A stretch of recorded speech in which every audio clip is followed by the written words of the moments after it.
Good morning. It's February 9th, 2022. This is To My Liberal Friends, and I'm John Haddo. Some years ago, a group called the Bobby Fuller Four put out a song that had the lyrics, "I fought the law and the law won." But I think in today's world, that's all changed. It's now, "I fought the law and I won," because criminals know they're winning. In the aftermath of the George Floyd murder up in Minneapolis, a strong movement went out to defund the police, and liberals rallied around this, claiming police were abusive. But what's happened in the aftermath? Crime is up. According to an ABC News poll, 12 major cities have broken annual homicide records in 2021. Philadelphia had over 520 homicides last year. New York, 447. In LA, 352. And Chicago is off the charts with 739. Columbus, Indianapolis, and Louisville set new records. Portland, St. Paul, Tucson, Toledo, Baton Rouge, and multiple other cities have set new records. So it's not just in one city or another city, it seems to be sweeping across the country. In an interview, Robert Boyce, the retired chief detective in New York, said there's no single reason for the jump in these killings, but one statistic did stand out to him. And he said, nobody's getting arrested anymore. People are getting picked up for gun possession and just let out over and over again. And he backed up data from the FBI. The FBI crime data shows that the number of arrests nationwide plummeted 24% in 2020, the last year we have that data.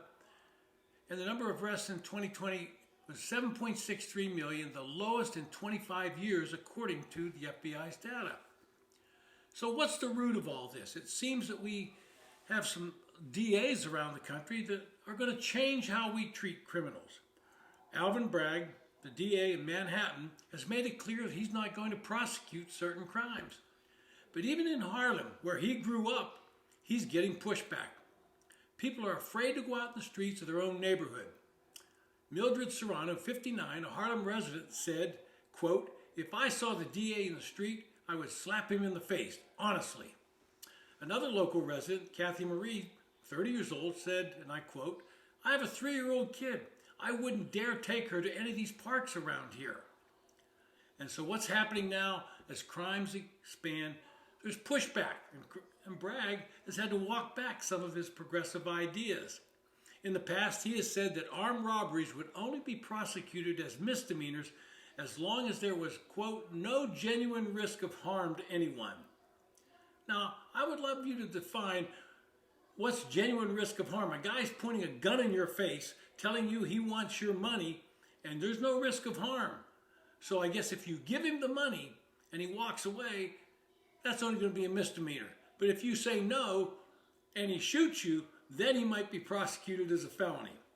Well, he's had to walk some of that back now and saying that if you use a gun or a knife, you may be prosecuted as a felony. Well, I guarantee you, if somebody stuck a gun in his face, they'd be prosecuted for a felony. The same out in LA. George Gascon, the new district attorney out there, came down from San Francisco with some very liberal ideas. He was backed by George Soros in his campaign and actually defeated the only female black DA in LA history. But he's another one that refuses to prosecute. So what's the results? We have more violent crime. We have smash and grabs, organized shoplifting, and carjackings are on the rise because even if caught, the criminals know they're going to be out by the end of the day. If you look, video after video shows people blatantly walking into stores, filling up their bags, and walking out.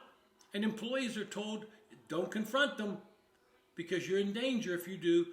And some of them even said, if we confront them, we'll lose our job. Security guards stand by and watch people walk out with stuff. And there's no repercussions because they don't believe they're going to be prosecuted, let alone be arrested. And that's going to have to stop. The Democrats have figured out that defund the police movement that they jumped on so heavily is backfiring. And only the most ardent liberals like Cori Bush from St. Louis is still saying, I stand for defunding the police. But the average American says, hey, I want to be safe in my neighborhood. I want to know that I don't have to worry about somebody walking into a store and taking anything they want. I want to be able to take my children out in the streets, in cities, and know they're going to be safe. And so that's why even in these urban cities, the residents are saying, we want more police on the beat. We want to feel safe.